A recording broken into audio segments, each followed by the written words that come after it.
તો હેલો મિત્રો, કેમ છો? મજામાં હશો? તો સૌ પ્રથમ આપણે કઢાઈમાં તેલ, રાઈ અને જીરું નાખીશું. તેલને ગરમ થવા દઈશું, રાઈ ફૂટવા દઈશું અને પૌવા થોડી હળદર નાખી દઈશું અંદર. ત્યાર પછી તેને મિક્સ કરીશું.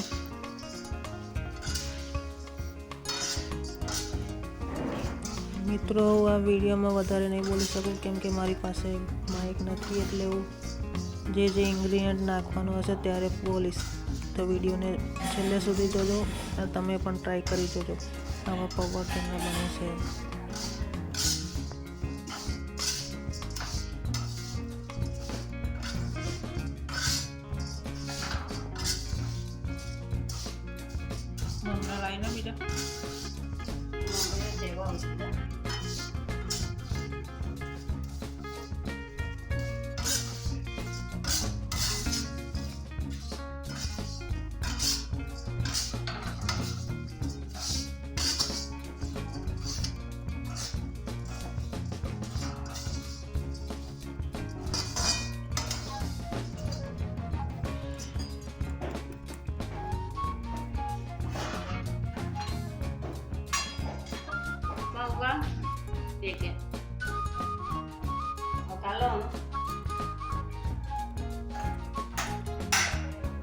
તો મિત્રો, આ વસ્તુ જે અમે બનાવી રહ્યા છે તે અમે 4 જણ માટે બનાવીએ છીએ.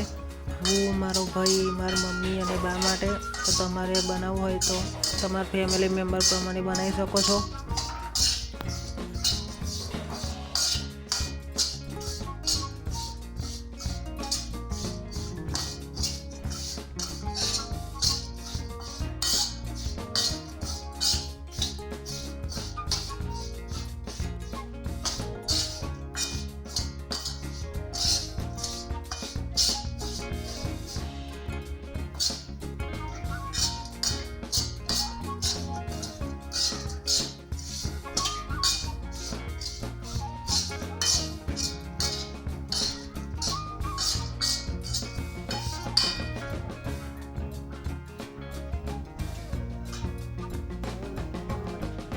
ત્યાર પછી આપણે એમાં લાલ મરચું નાખીશું.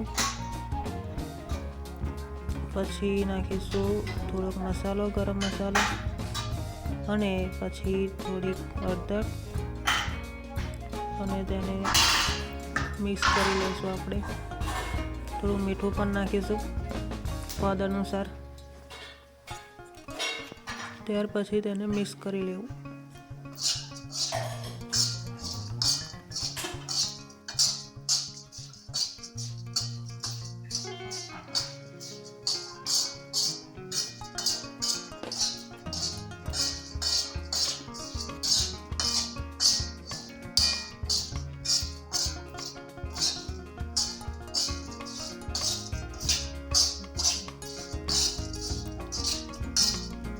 કડક થઈ ગયા ને, કડક થઈ ગયા.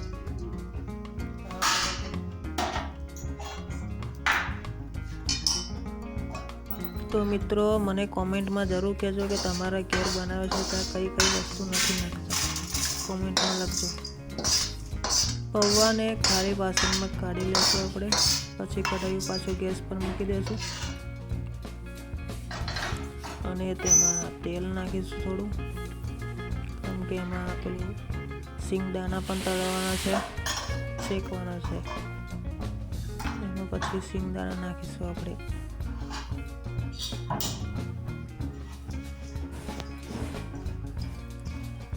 તેલને થોડુંક ધીમા આંચે ગરમ કરવાનું. પછી આપણે નાખીશું સિંગદાણા.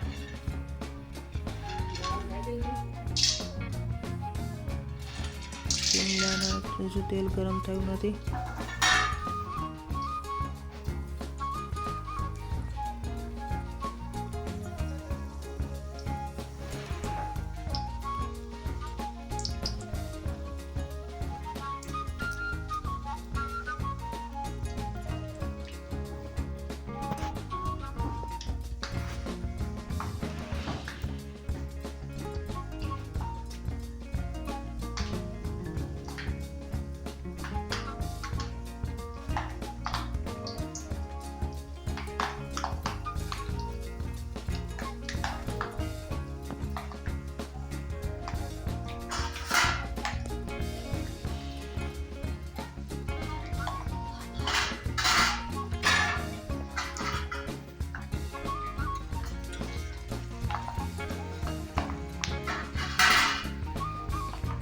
સિંગદાણા ભેગું આપણે મીઠો લીમડો પણ નાખી દઈશું અને થોડાક મરચાં.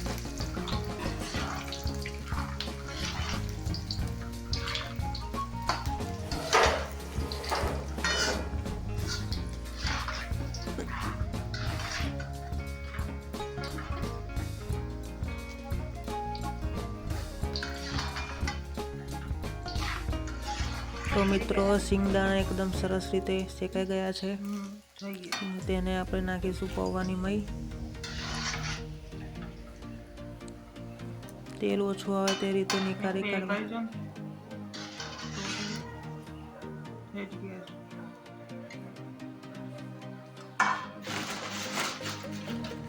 પછી નાખીશું મકાઈની કાતરી. તેને તેલમાં તળી લેશું આપણે.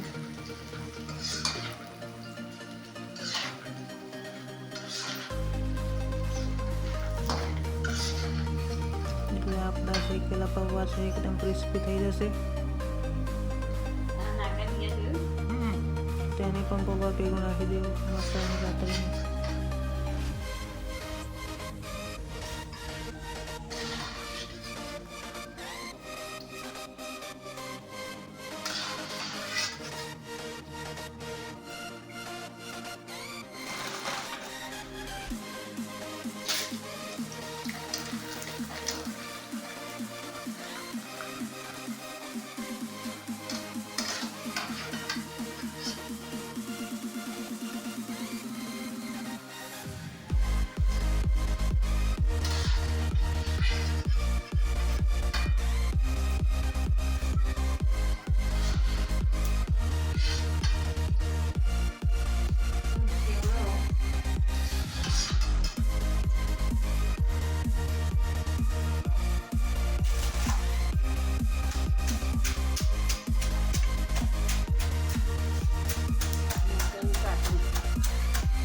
મકાઈની કાતરીને થોડાક નાના પીસ કરીશું. તે ખાવામાં આપણે ખૂબ સરસ બન્યું છે આપણે ખાવાનું. અને તેને ઉપરથી થોડુંક મારીને તેને નાના નાના ટુકડા કરી દઈશું.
ઘર ચોટવા સ્વાદ માટે આપણે એમાં મોરસ નાખીએ.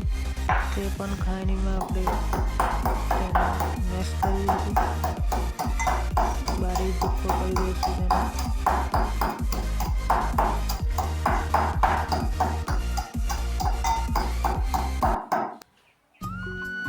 આ છે આપણી તુલસી માતા અને એક લક્ષ્મી વેલો ઉગાડેલો છે. તે નાનો નાનો ફૂટ્યો છે. આપણી તુલસી છે અને બીજું એક છે આપણું કુંવરપાટો. અમારું ઘરનું ધાબુ છે.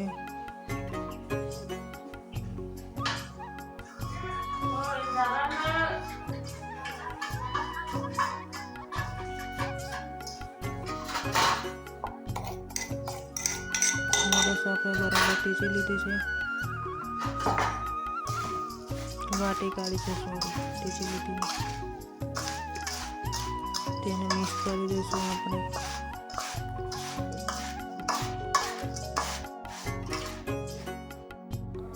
ટામેટું કાપી નાખશું આપણે. સૌપ્રથમ પહેલાં આપણે થોડા પૌવા લઈ લઈશું ડીશમાં. 12 પૌવા એટલા.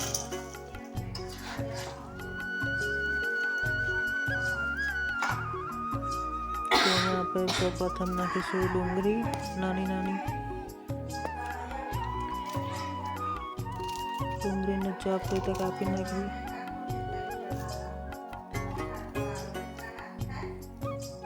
નાની નાની સમારી દેવી ડુંગળી.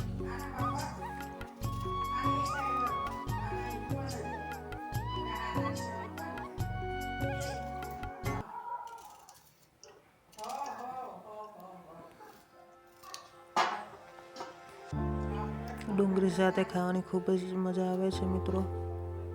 નાસ્તામાં ખૂબ જ સરસ. પછી આપણે સમારીશું ટામેટા.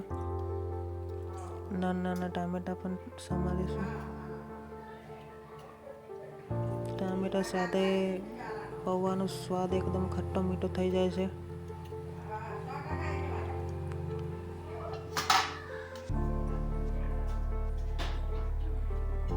આપણું ફાઇનલી લુક છે આપણા પૌવાનું.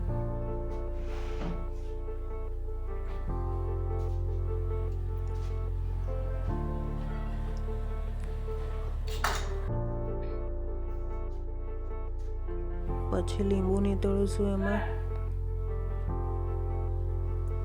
લીંબુ સાથે ખૂબ જ સરસ લાગે છે. પછી ચમચી વડે આપણે મિક્સ કરી દઈશું તેને.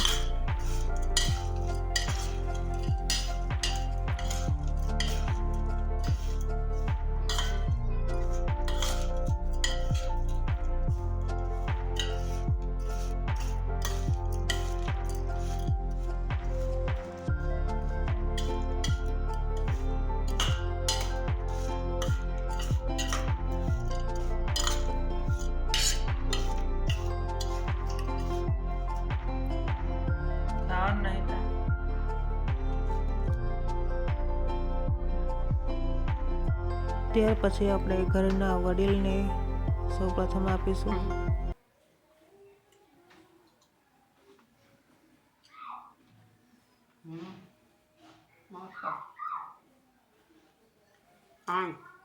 ખાવો હોય તો તમે પણ આવજો. Yeah.